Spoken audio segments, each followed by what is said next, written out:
আসসালামু আলাইকুম রহমতুল্লাহ। 13 নং রসুলপুর ইউনিয়ন যে আশ্রয় কেন্দ্রটা, এখানে দুটো কথা না বললে নয়, আর বললে মন থেকে বলতে হয়।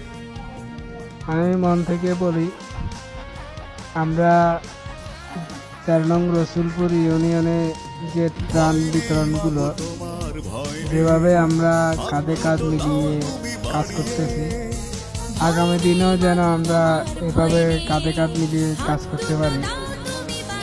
আমাদের বিএনপির বড় ভাই সবুজ ভাই আমাদের যেভাবে কাজগুলো পরিচালনা করতেছে, রিটন ভাই, তারেক ভাই, এরা সহ সবুজ ভাই, তারপরে আমাদের সুকুন ভাই সহকারে আমাদের যেভাবে পরিচালনা করতেছে, আমরা সেভাবে কাজ করতেছি। যেভাবে কাঁধে কাঁধ মিলিয়ে কাজ করতেছি, আগামী দিনেও যেন আমরা এভাবে মানুষের সুখে দুঃখে পাশে থাকতে পারি। আমার থেকে এত আনন্দ লাগতেছে, আজকে আমরা কাঁধে কাঁধ মিলিয়ে কাজ করতেছি।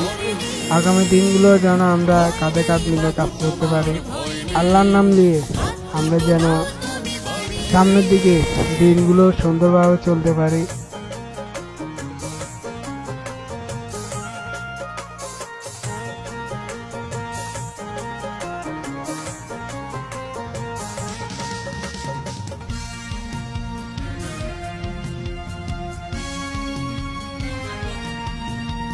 ষড়যন্ত্রের শিকার তুমি, জানে মাতৃভূমি, তুমি কোটি কোটি মানুষের মধ্যমণি, আজও তুমি অগ্রগামী।